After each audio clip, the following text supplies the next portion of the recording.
I've got like 20 different foods that you can stockpile now that will basically last forever. If you don't eat them, your grandkids can eat them.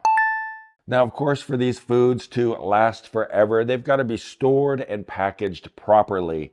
And, not everything on the list is going to require the same level of protection as everything else. But my thinking is if we package everything the same, if we're uniform, if we have a standard operating procedure for putting away food, then we won't make mistakes and everything will be covered, some super covered, right? So number one, we want to make sure that we have a decent vacuum sealer that can seal Mylar bags, right? So vacuum sealer, Mylar bags. Mylar bags are a metallicized kind of vacuum seal bag, and really they're ideal for storing food in because it blocks moisture, it blocks light, it blocks air, and it may help with some rodents and things like that as well. But on top of that, when we package the stuff in the Mylar bag, we want to use oxygen absorbers. And that way, any oxygen that's left in the bag, when we suck all the air out, right, it's going to absorb that and our food is going to last even longer. Number one is salt, right? Salt is a staple that civilizations have used for millennia. And, not only does it make your food taste good, but, it's also a preservative. You can use it to make jerky. You can use it to salt fish. You can use it to preserve meats over an extended period of time. And so not only is salt going to be like important for us as people, besides the fact that we need salt in our diet, but for barter as well, right? There's going to be a ton of people out there potentially, if the grid's down for a long period of time, that are not prepared, that don't, they've got like their Morton salt shaker, like the little thing, when it rains, it pours. They've got that in their cupboard and it's going to be gone in no time. And you're going to be able to take your salt stores, right, and then barter those for things that you need. So salt's going to be a really important barter item possibly if the grid's down for an extended period of time. Plus salt's cheap, it's easy to store. Just put away a couple 100 pounds of salt and you're going to be set for a long time. Sugar is another one that's super easy to store that will last forever, and everybody loves sugar. I love sugar, you love sugar, great grandma Betty, she loves sugar, but everybody loves sugar. It has a lot of energy in it, right? Not that it's the most nutritious thing, but you think about morale, you think about being able to sweeten different foods that we're going to have on here, like wheat berries, right? If you're going to eat wheat berries day after day with no sugar, that'd be pretty lame, right? I know that, sometimes when people think about preparedness and prepping and survival, it's all about the survival. But that's not my philosophy. My philosophy is it's about living, like not just surviving. Yeah, sure, you can eat wheat berries all day long every day, but who wants to do that, right? Who really wants to do that? We're going to be under enough stress already. There's going to be enough tension in your family already. Why not put away some food that is actually going to make people a little bit happy? Store up sugar. It's super easy, super cheap. You can do it, right? I can do it. I need to do more sugar. Another one is honey. Whoa, honey again, right? They found this in like ancient tombs and it's still edible.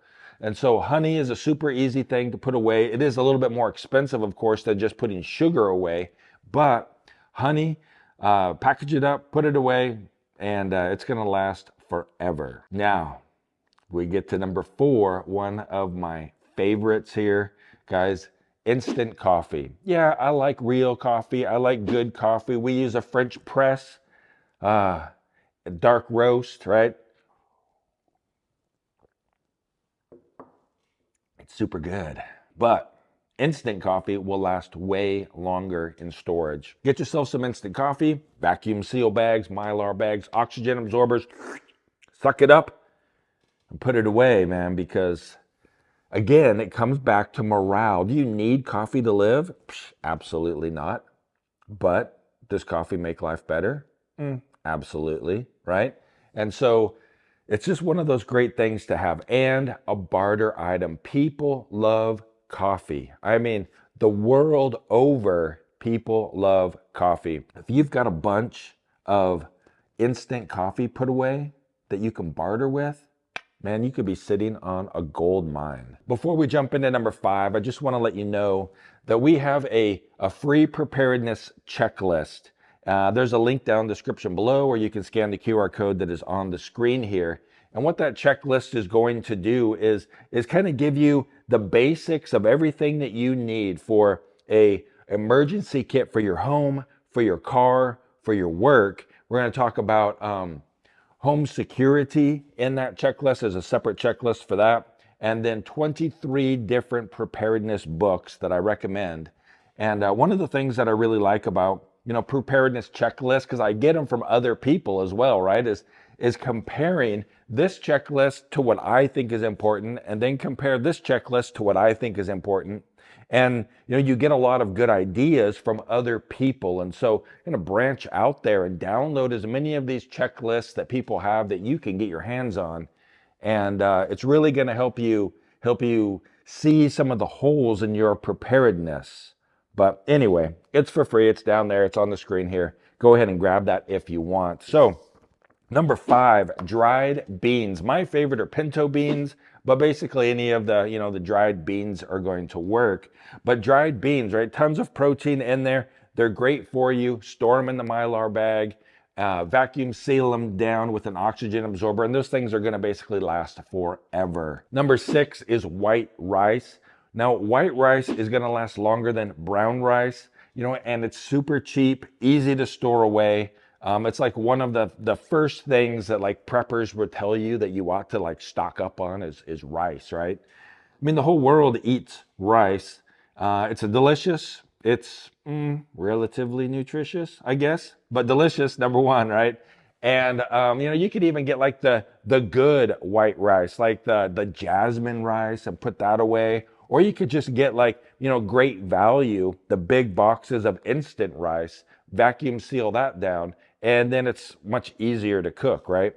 But anyway, white rice, put it away. Basically, it's going to last forever as well. What about dried pasta? I'm not a big pasta fan, not very much. But I know that it is a good thing to put away because it's simple to prepare, it's got a lot of calories in it, and it's going to basically last forever if we put it away properly. So dried pasta is on there. Wheat berries, I mean, it's just basically grains of wheat. Again, it's one of those, like staple prepper foods. You can eat it like kind of like an oatmeal kind of thing, or you can grind it and then you can make bread from it. You can make pasta from it, things like that. And so as far as like grinding and having a flour source, that's great. Eating it just straight, not so great, but you may love it. And give it a try. Order some up and cook them up and see if you like them. Number 9 here, pure maple syrup. Another item kind of like honey that's not super budget friendly. But again, if you love maple syrup and you want that morale boost, I mean, could you imagine like baking up some pancakes from your wheat berries and making an anniversary pancake breakfast for your spouse? And you've got a few bottles of maple syrup that you bust out once a year for a special occasion.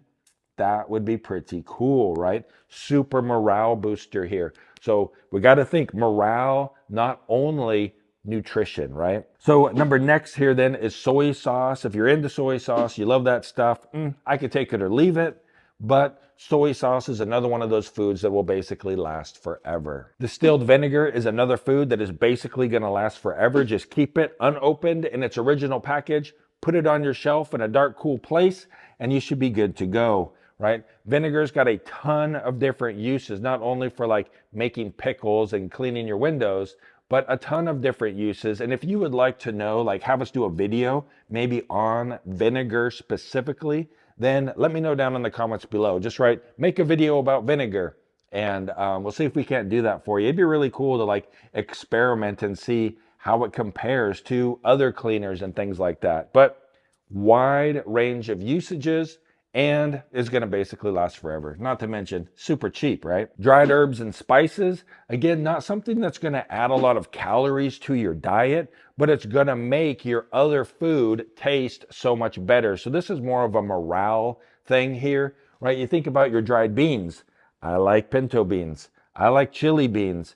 Man, just eating pinto beans by themselves, while they are delicious, man, if you could put some cumin in there, a little bit of paprika, some chili powder, I might have to make that for lunch today, guys. I don't know, but right, spices, man, don't forget about having food that tastes good. Powdered milk is another food that's basically going to last forever if it's packaged properly. If you like milk, that might be something that you want to put away. I don't like milk. I don't even drink milk. Blech. I don't like it at all. But I understand how important it is, and it's one of those foods that can last forever. Bouillon cubes is another food that can basically last forever, right? Great for making soups and broths and stuff like that when you have a sore throat, kind of like I do today. A nice cup of hot bouillon, delicious, man. But it'll basically last forever. Just stock that stuff away. What about popcorn kernels, right?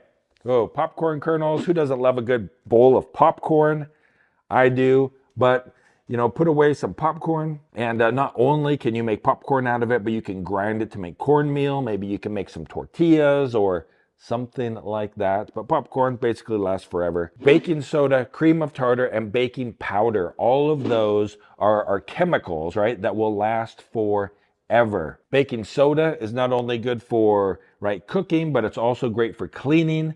And cream of tartar, right, helps with baking things. I'm not a big baker, but it's a good thing to put away, right? And then baking powder is basically those two things combined, like making it all super simple to use. So if you had baking soda and cream of tartar, you could make your own baking powder. That's how I understand it. I'm not a baker, but just get the baking powder also, right? It's not like it's expensive. Put that away, and then maybe when your wife goes to bake some bread for you, man, you'll have some good bread. All right, let's see, canned food.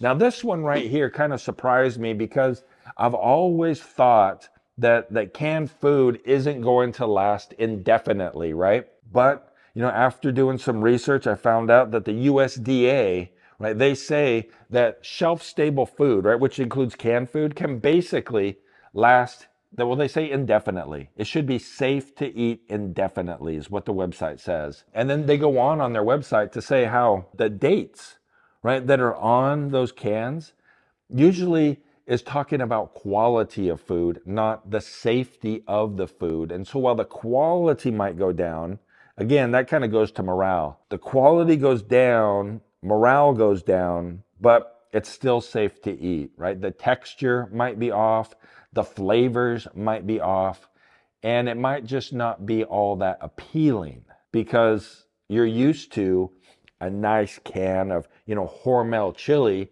and you know, you've been eating it, and then now you got to bust into your emergency supplies, and you get out your, you know, your 15-year-old can of Hormel chili, and you're like, I don't know about that.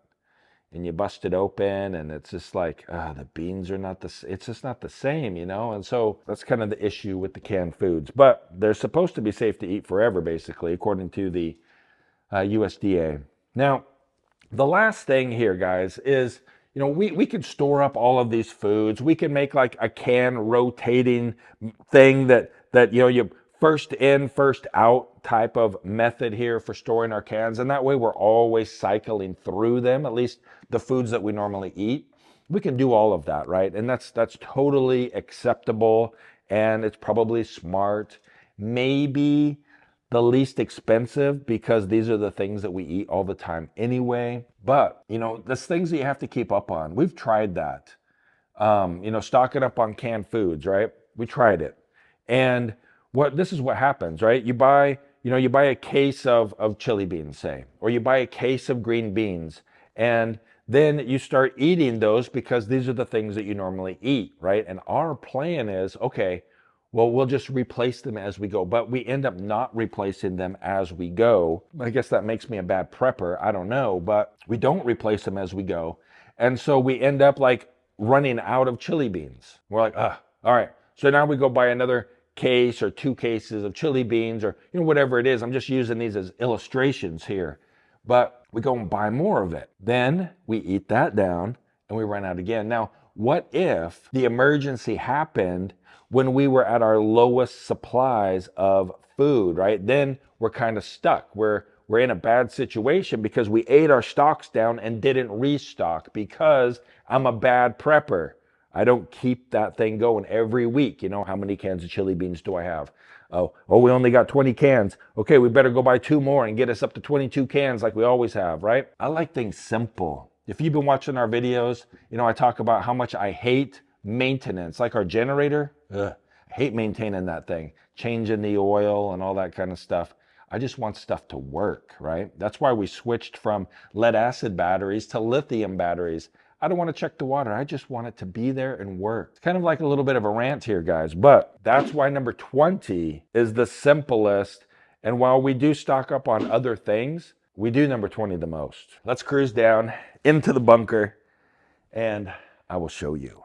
Turn the light on down here in the bunker. This guy's right here is what I'm talking about. Preparedness, freeze-dried food. Everything you need in plastic, waterproof, light-proof buckets.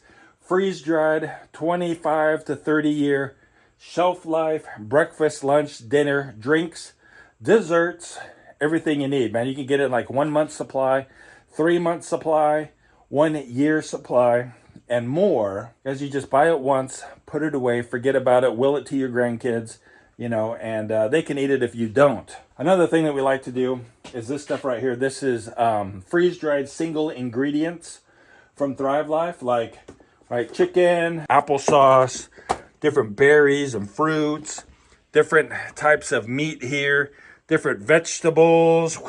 Now we do use this stuff, but we also order it every month as well. And so if you'd like to check this stuff out or check this stuff out, I will link to it down in the description below and you can check it out. All right. We hope you guys have a really great day and keep smiling.